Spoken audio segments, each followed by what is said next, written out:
Aku hanya memikirkan satu peraturan penting. Kenapa kau lakukan hari ini kalau kau bisa melakukannya besok? Haha. Tapi bohong.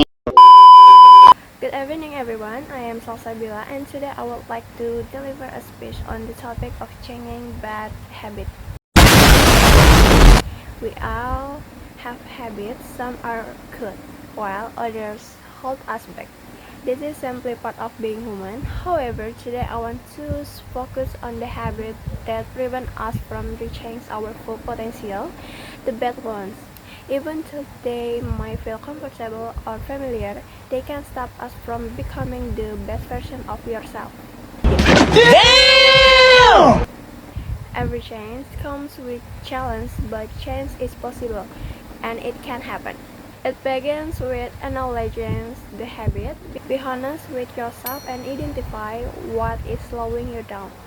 Whether it is procrastination, unhealthy routines, or negative thinking, we often forget that awareness is the first and most important step.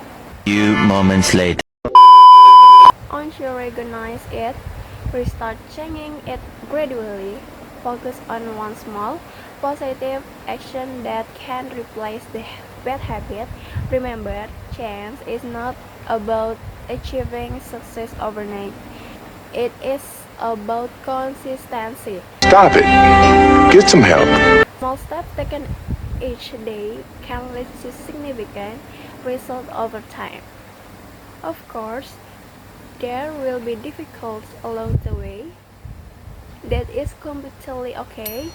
Be kind yourself and understand that setbacks are part of the journey. What matters is your willingness to rise again and keep moving forward in self-improvement. I encourage you to seek support from those around you. Surround yourself with people who inspire and support you. Share your goals with them and let them help you stay on track. Together, you can create an environment where growth is not one possible but inevitable. So, today I invite you to reflect. Choose one habit you want to change. Start with something small and start today, because every step, no matter how small, is a step toward a better version of yourself, and maybe even the best version of you. Let us face this challenge. Let us choose you grow. Let us challenge together. Thank you.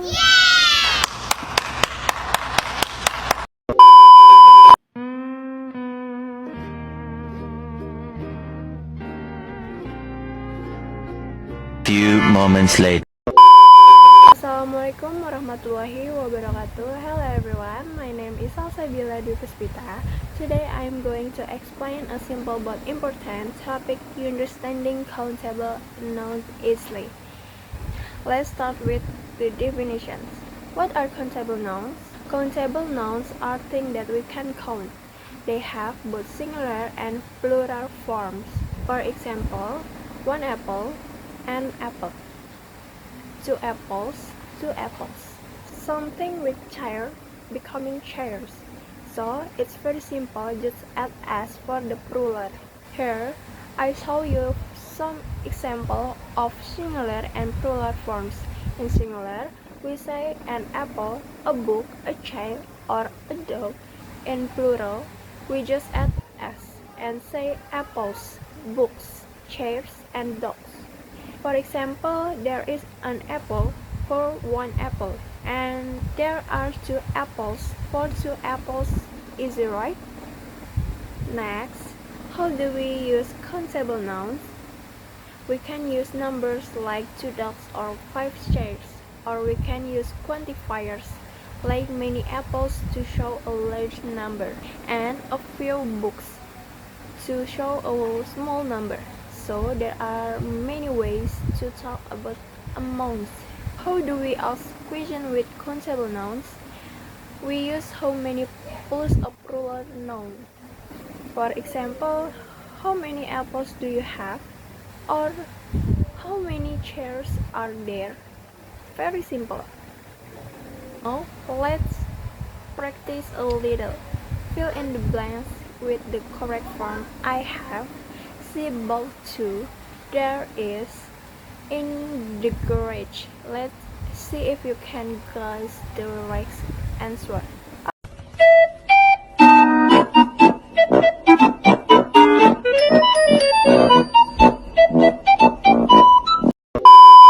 Alright, here are the answers. I have an apple. Only one apple. We use an. See book, two books. Two books, so books is in plural forms. There is a car in the garage.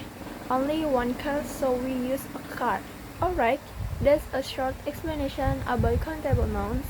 I hope it's easy to understand. If you have any question, feel free to ask. Thank you so much for listening.